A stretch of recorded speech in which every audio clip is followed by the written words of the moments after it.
Although the Sphinx has protected the pyramids for centuries, its actual origins are still unknown. Was it constructed by an even older civilization or by the Egyptians? What about the unsettling pictures from 2022 that depict its eyes closed? Is it a hoax or something else? Come, let's find out. One of the most well-known ancient sculptures in the world is the Sphinx of Egypt. But how much do you know about it? In fact, how much does anyone know? The Sphinx is much more complex than most people realize, and you probably won't even realize how much until you've watched this video. Let's begin with the hypothesis that has been put forth by several people, but has never been proven, that there is a secret passageway or tunnel beneath the Sphinx that leads to underground chambers. According to historian Matt Simpson, there are tunnels beneath the Sphinx that connect to the pyramids of Giza. Simpson is certain that the secret doorway was discovered during a French archaeological dig in 1837, and that Egyptian Colonel Howard Weiss witnessed the event. However, the team and Weiss were somehow forced to keep the discovery The secret. Until the 2019 discovery of hidden tunnels beneath the Giza Plateau, Simpson's theory seemed absurd. If there are tunnels beneath the Giza Plateau, they must lead somewhere, so a connection between the pyramids and the Sphinx makes some sense if we're to believe that the internal cavities of the Sphinx served a purpose. It is still unclear why the French archaeologists and the colonel were told to keep their discovery a secret. It would undoubtedly be a significant discovery for history, so why keep it a secret? Here's a less contentious claim regarding the Sphinx. It was carved from a single piece of rock.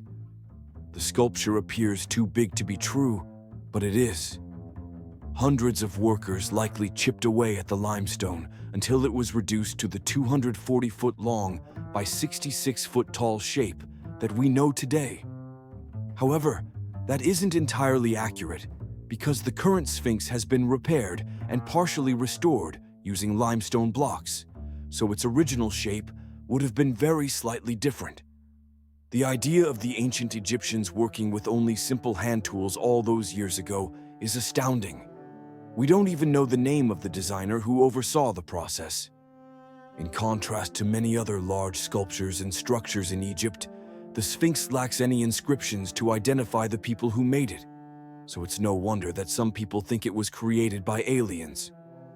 Today, any building or design firm would consider an artwork construction project of this size to be a monumental undertaking.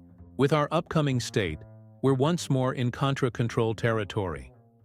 The original face of the Sphinx may have been that of the pharaoh Khafre, according to conventional archaeological and historical theory. However, many disagree with this assessment. One school of thought holds that the Sphinx may have been a lion, representing the star sign Leo, but lions did not hold any special status in ancient Egyptian culture. Instead, dogs did, and that was because of Anubis. Take another look at the Sphinx's shape, with its flat back and the placement of its legs. Does it remind you of a dog?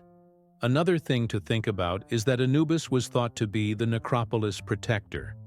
If the Giza Plateau is or was a necropolis, as some people think, it makes perfect sense to have a huge statue of Anubis watching over it. Could the Sphinx's face have changed so drastically since it was first constructed? Since the Sphinx already has no inscription, it would seem reasonable to ask who built it. If we ignore the Anubis theory and assume that it is a representation of King Sisi, it must have been constructed between 2558 and 2532 BCE. But there is no concrete evidence of that, and there is no universal consensus on who built it, why they built it, or what its original purpose was. This is a startling lack of knowledge about one of the largest sculptures in the world and the oldest known monumental sculpture in Egypt. We don't even know what its original name was, as it oddly doesn't appear in any of the literature of the old Egyptian kingdom. We do know that it was known as Hora Maket during the New Kingdom era, but that isn't believed to have been its first name. The Sphinx wasn't named until approximately 2,000 years ago. We question whether records have been destroyed, Because everything seems suspicious. Why, if so? A question that is hidden in plain sight is this one. What became of the Sphinx's nose? The most widely accepted explanation is that during the French invasion of Europe in 1798, the sculpture's nose was broken by Napoleon Bonaparte's armies in a battle close to Giza. Indeed, some history books present that version of events. The issue with it is that there is no concrete proof of it, no eyewitness accounts, and very little likelihood that it occurred as the history books say. Every piece of evidence suggests a different course. Al-Makrizi, an Arabian historian, claims that the Sphinx's nose has been absent since at least the 15th century, and possibly even earlier. There is also no concrete evidence to support Al-Makrizi's claim that the nose was destroyed by a Fatimid sheikh named Muhammad Siam Eldar.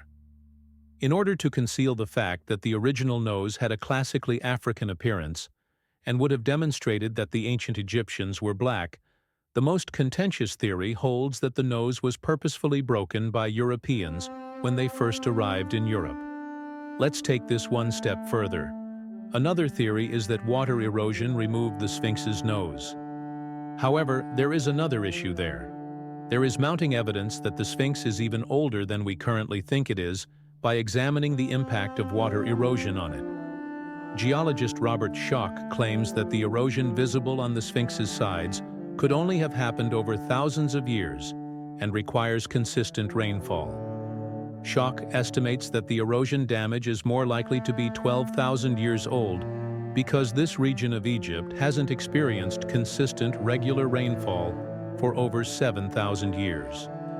If proven, that is unimaginable and would completely contradict everything we believe to be true about Egyptian history. To maintain objectivity, we should note that Schoch is viewed as a fringe theorist by many of his peers, who strongly disagree with him. However, the fact that the Sphinx has any visible signs of water erosion damage raises some uncomfortable issues that are still unresolved by conventional wisdom. The fact that the Sphinx was invisible to the naked eye in the 18th century is one of its most peculiar features, which further disproves the idea that Napoleon broke its nose. It wouldn't even have been visible to him. The Sphinx was entirely covered by Egyptian sand until 1798. Nobody was aware of its presence until the sand moved and the top of its head was revealed. Émile Barrès, a French engineer, didn't begin excavating it until the 1920s. People in the modern world were unable to see the Sphinx for the first time until 1936 because the project took him 10 years. Notable people like the French archaeologist Auguste Mariette and the Italian explorer Giovanni Caviglia made multiple attempts in the 150 years prior, but they were both forced to give up when the enormity of the task overwhelmed them. The Sphinx could not have been buried so deeply by chance. It would be equivalent to implying that the pyramids might eventually be swallowed by rising sand. The Sphinx was purposefully buried. Who did it and why are unknown to us. Our next question was mentioned in passing earlier in this video, but let's give it the attention it merits. Is a portion of the Sphinx's head missing? Do we mean that it formerly had a complete upper skull and forehead profile?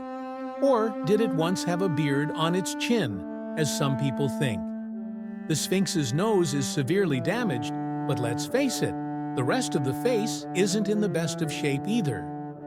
Not all of the damage to the monument's face can be attributed to natural processes, but some wear and tear is to be expected after at least 4.5 thousand years of standing in the desert. The sculpture's face has either been altered or deformed by someone, and this may have occurred more than once. The head is much too small for the body, but we're just highlighting the obvious here. When it came to statue proportions, the Egyptians were never so careless. They were very particular about that. Either the head has been chipped and chiseled down, or it is not the original, which leads us back to the Anubis theory. So much has been lost that hardly any of the original remains. The monument appears to have its eyes closed in a much more recent image that was released in 2022. Given that the Sphinx has had its eyes open since its excavation in the 1930s, that should be impossible. Nevertheless, several pictures that appeared to show the sculpture sleeping with both eyes closed went viral on social media. It was even proclaimed by some fringe theorists to be a portent of the end of the world. But this seeming miracle probably has a very straightforward explanation. Here, there are just two options. First, the photos that appear to show the Sphinx with its eyes closed are optical illusions that were taken from a very specific angle. The second is that the original photos have been photoshopped. The Photoshop explanation seems more plausible because there are multiple images taken from various perspectives. We can guarantee you that since these phony images started to circulate, thousands of people have seen and photographed the Sphinx, and its eyes are undoubtedly still open. The possibility that the Sphinx had a beard was hinted at earlier. We'll be honest, that's more of a proven fact than a possibility.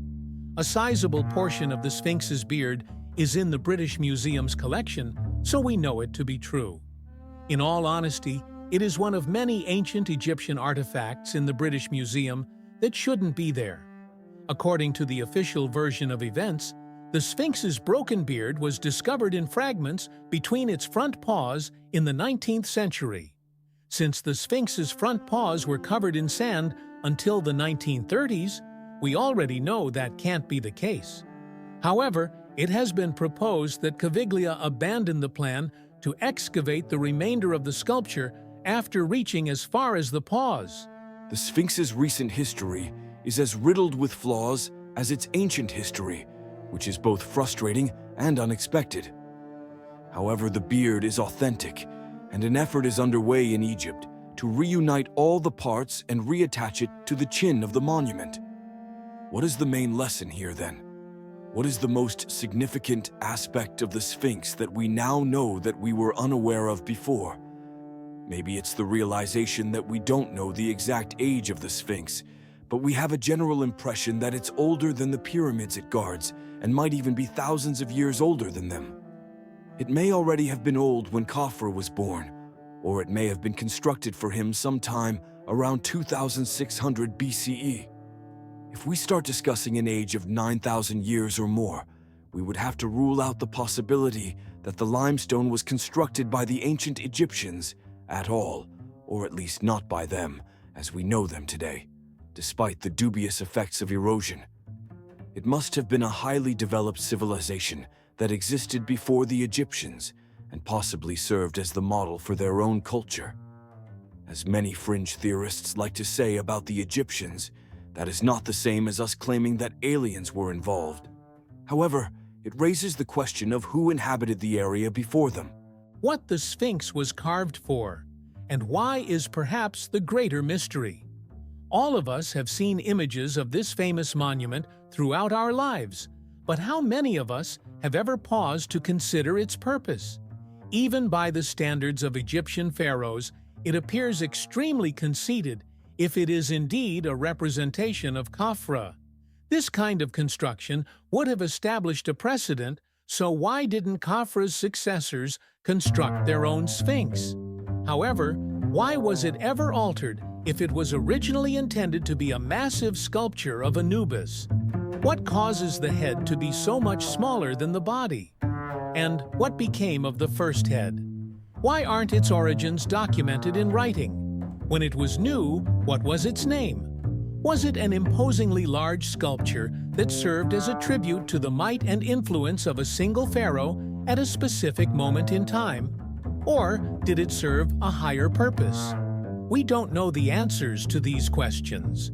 We hope you've enjoyed this look at Egypt's most enigmatic monument and are now asking yourself those same questions. You will be the first to know when a new video is released if you subscribe to the channel and enable notifications. I appreciate you viewing, and I hope to see you in the next video.